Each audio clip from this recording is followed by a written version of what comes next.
উচ্চ মাধ্যমিক সেমিস্টার 3তে যারা পড়াশোনা করছো তোমাদের জন্য আজকের ভিডিও চলে এসেছে। তোমরা অনেকেই বারবার রিকোয়েস্ট করছো, আমাকে কমেন্ট করছো।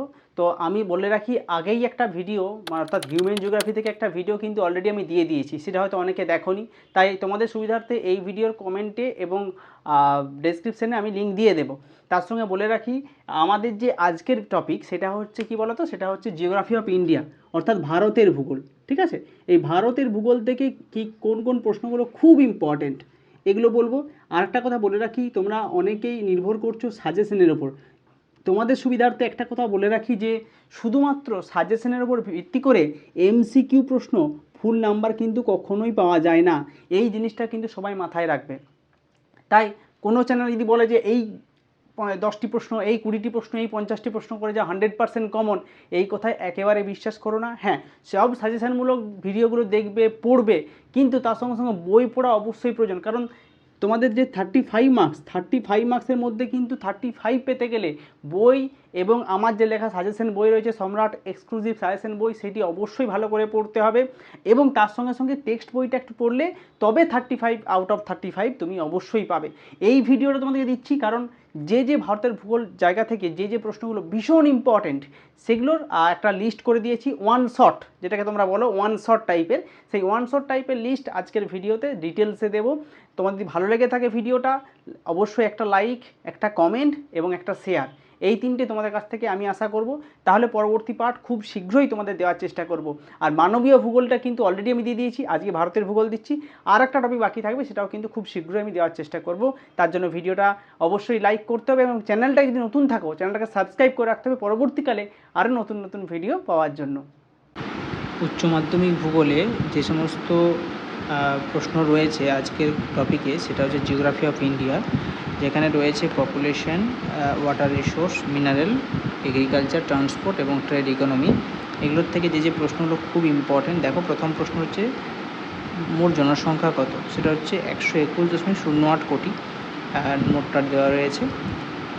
ভারতের গড় জনঘনত্ব কত, সবই 2011 সাল অনুযায়ী হবে, 382 জন প্রতি বর্গ কিলোমিটার। ভারতের সর্বাধিক জনঘনত্বযুক্ত রাষ্ট্র, জনঘনত্ব বিশিষ্ট রাজ্য, এটা হচ্ছে বিহার। বিহারের হচ্ছে 1102। এবং ওয়েস্ট বেঙ্গলটা মনে রাখবে, ওয়েস্ট বেঙ্গলটাও অবশ্যই মনে রাখবে, 1047 এরকম কিছু আছে। ঠিক আছে, ওয়েস্ট বেঙ্গলটা মনে রাখবে। ভারতের সর্বনিম্ন জনঘনত্বযুক্ত রাজ্য কোনটা, অরুণাচল প্রদেশ, 17 জন, এটা 2011। 2001-এ অরুণাচল প্রদেশ ছিল 14 জন প্রতি বর্গ কিলোমিটার, এখন 11 সাল অনুযায়ী। কেন্দ্রশাসিত অঞ্চলের মধ্যে ভারতের কোথায় জনঘনত্ব সর্বাধিক, অর্থাৎ সর্বনিম্ন, খুব ইম্পর্টেন্ট। দিল্লি হচ্ছে সর্বাধিক এবং সর্বনিম্ন হচ্ছে আন্দামান নিকোবর দ্বীপপুঞ্জ।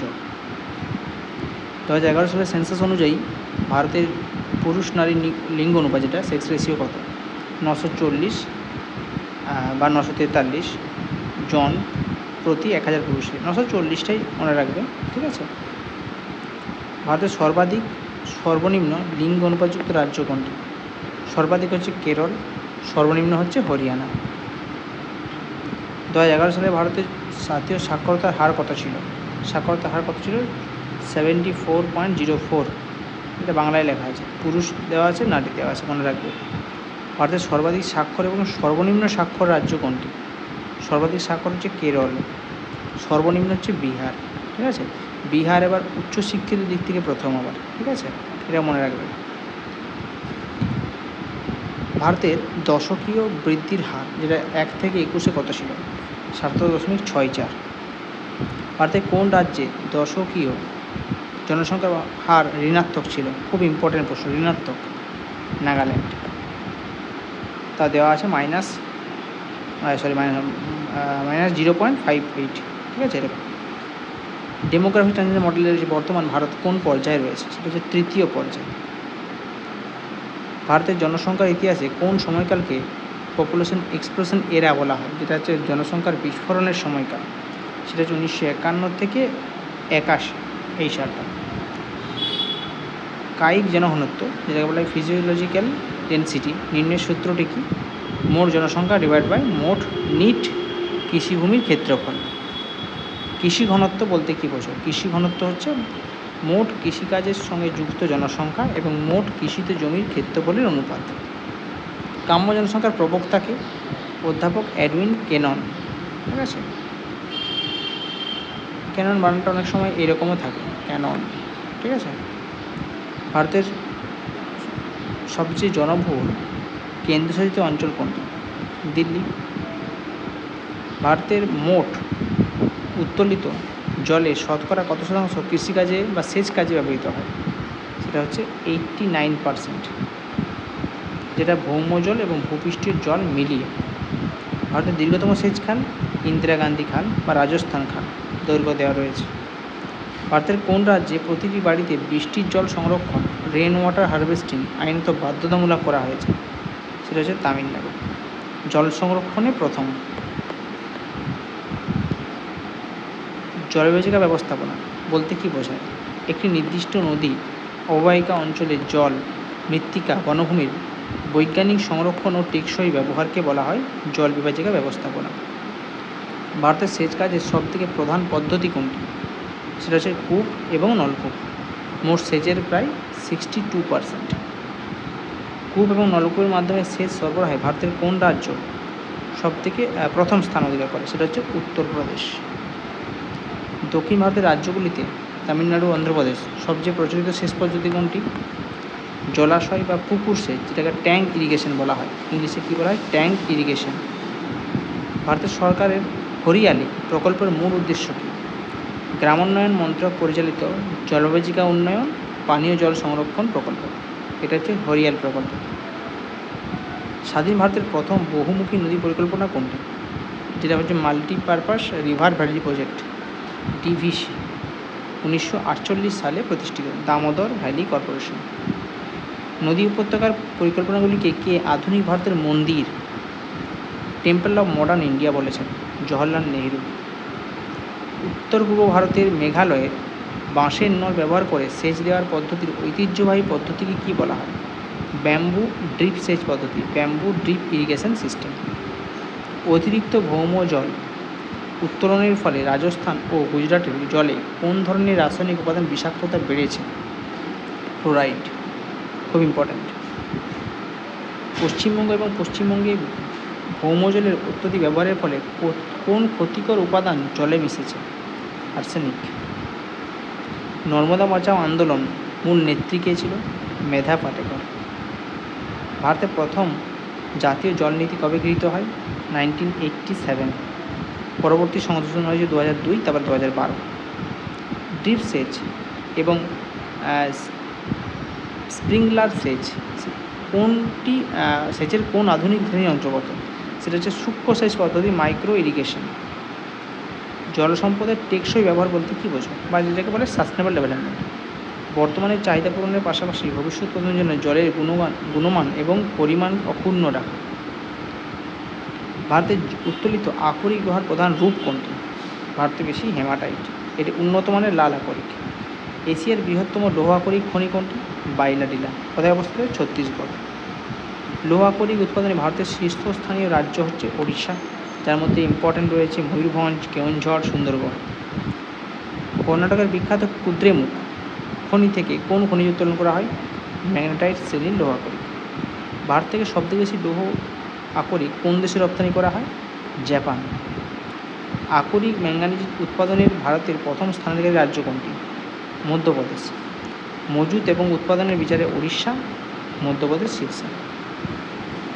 বক্সাইট কোন গুরুত্বপূর্ণ ধাতুর নিষ্কাশনের প্রধান আকরিক? অ্যালুমিনিয়াম।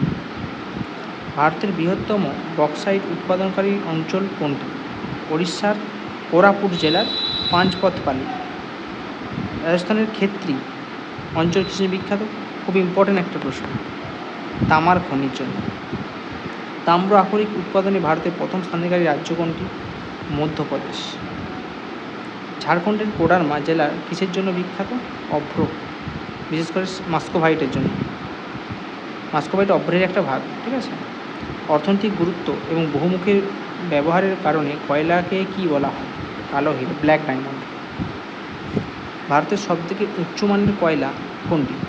অ্যান্থ্রাসাইট। কার্বনের পরিমাণ 80 থেকে 95%। ভারতের সঞ্চিত মোট কয়লার 99% কোন যুগের কয়লা? সেটা হচ্ছে গন্ডোয়ানা যুগের কয়লা। প্রধান রূপ কি? বিটুমিনাস। ভারতের প্রথম কয়লা খনি এবং সবচেয়ে পুরনো কয়লা খনি অঞ্চল কোনটি? সেটা হচ্ছে রানীগঞ্জ। 1774 সালে প্রথম কয়লা উত্তোলন করা হয়, খুব ইম্পর্টেন্ট। ভারতের সবথেকে বড় কয়লা ক্ষেত্র কোনটি? ঝরিয়া। কোথায়? ঝাড়খণ্ডে। ভারতের কোথায় প্রথম খনিজ তেল বা পেট্রোলিয়াম আবিষ্কৃত হয়? ডিগবয়, অসমে, 1889। ভারতের বৃহত্তম অফশোর খনিজ তেল উৎপাদন কেন্দ্র কোনটি? মুম্বাই হাইকোর্ট বা বোম্বে হাই, 1965। ভারতের প্রথম পারমাণবিক বিদ্যুৎ কেন্দ্র কোনটি? কোথায় অবস্থিত? তারাপুর, যেটা হচ্ছে মহারাষ্ট্র, ইম্পর্টেন্ট খুব। ভারতের দুটি বিখ্যাত পারমাণবিক বিদ্যুৎ কেন্দ্রের নাম লেখো। কুদানকুলাম, কালপক্কম। বিশ্বখ্যাত ভাদলা সোলার পার্ক ভারতের কোন রাজ্যে অবস্থিত? রাজস্থান। এটি বিশ্বের বৃহত্তম সৌর পার্কগুলির মধ্যে অন্যতম। ভারতের বৃহত্তম বায়ু শক্তি উৎপাদন কেন্দ্র কোনটি? বৃহত্তম হচ্ছে মুপ্পান্ডার, তামিলনাড়ুতে। OTEC পুরো কথাটি Ocean thermal energy conversion. Himachal প্রদেশের মণিকরণ, লাদাখের পুকা উপত্যকা, এটা কোন অপ্রচলিত হবে শক্তির জন্য পরিচিত? ভূতাপীয় শক্তি, জিওথার্মাল এনার্জি। ভারতের অর্থনীতির মোট শ্রমশক্তির আনুমানিক কত শতাংশ প্রত্যক্ষভাবে কৃষির উপর নির্ভরশীল? এটা হবে 45, এটা ভুল রয়েছে, 45 থেকে 50%। শস্য আবর্তন কাকে বলা হয়? ভূমির উর্বরতা বজায় রেখে একই জমিতে বছরের বিভিন্ন ঋতুতে পর্যায়ক্রমভাবে বিভিন্ন ফসলের চাষের পদ্ধতি। শস্য নিবিড়তা পরিমাপের গাণিতিক সূত্র কোনটি? শস্য নিবিড়তার গাণিতিক সূত্র কি? মোট শস্যভিত্তিক এলাকা ডিভাইড বাই প্রকৃত নিট চাষযোগ্য এলাকা ইন্টু 100। ক্রপ ক্যালেন্ডার বলতে কি বোঝো? নির্দিষ্ট ভৌগোলিক অঞ্চলে বিভিন্ন ফসলের বীজ বপন, পরিচর্যা, ফসল কাটার আনুমানিক সময়সূচির তালিকা। ক্রপ কম্বিনেশনের প্রবক্তা কি? কত সালে অবদান করেন? J C Weaver, 1954। ভারতের কৃষিক্ষেত্রে সবুজ বিপ্লব কোন দশকের মাঝামাঝি শুরু হয়? 1960 দশকে।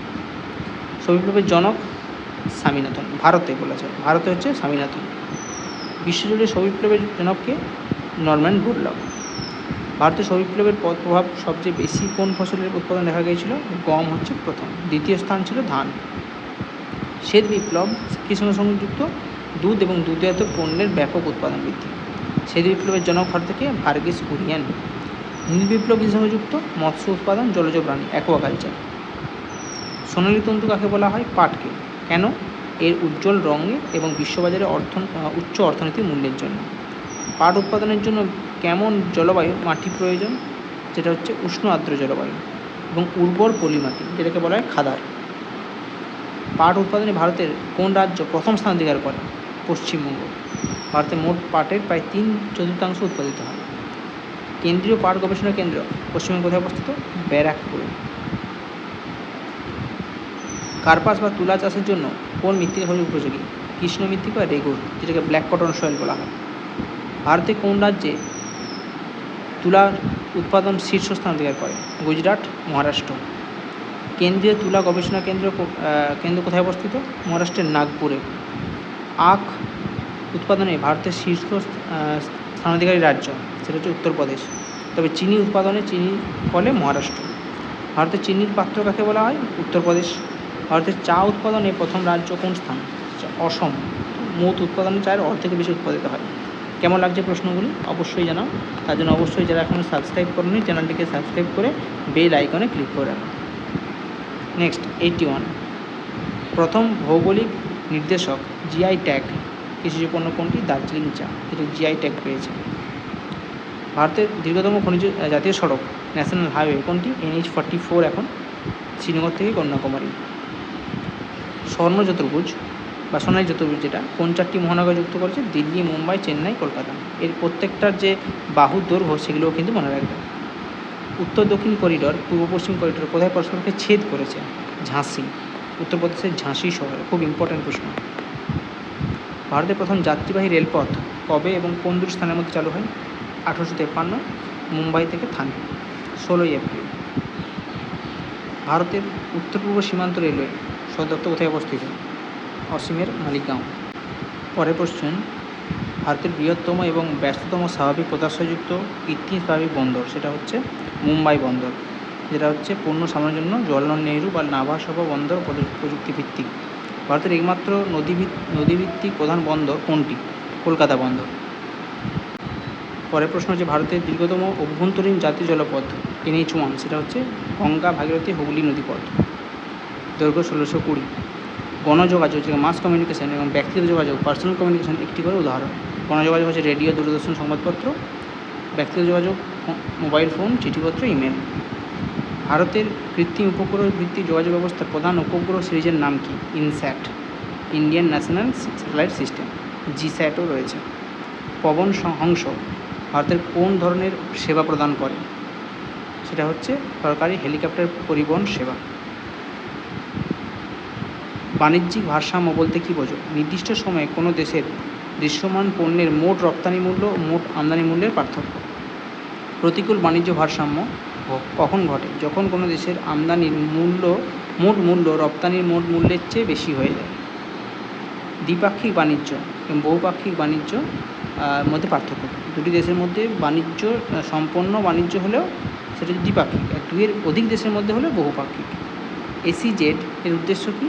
শুল্ক ও করের বিশেষ ছাড় প্রদান করে বৈদেশিক বিনিয়োগ আকর্ষণ এবং রপ্তানি বৃদ্ধি করা। ভারতের প্রথম অবাধ বাণিজ্য অঞ্চল যেটাকে বলা হয় ফ্রি ট্রেড জোন কোনটি? সেটা হচ্ছে কান্ডালা, শুল্কমুক্ত বন্দর। পশ্চিমবঙ্গের প্রধান রপ্তানি প্রক্রিয়াকরণ অঞ্চল কোথায় অবস্থিত? দক্ষিণ চব্বিশ পরগনা, ফলতা। এটা হচ্ছে SEZ এর। ভারতের আন্তর্জাতিক বাণিজ্যে সবথেকে প্রধান আমদানিকৃত পণ্য কোনটি? Crude petroleum. আন্তর্জাতিক বাণিজ্যের ক্ষেত্রে ভারতের বৃহত্তম বাণিজ্যের অংশীদারি দেশ কোনগুলি? মার্কিন যুক্তরাষ্ট্র এবং চীন। আজকে 100টি প্রশ্ন তোমাদেরকে দিলাম, অবশ্যই ওয়ান শট হিসাবে। কেমন লাগলো অবশ্যই জানিও এবং অবশ্যই আমাদের চ্যানেলকে সাবস্ক্রাইব করো এবং একটা লাইক করো।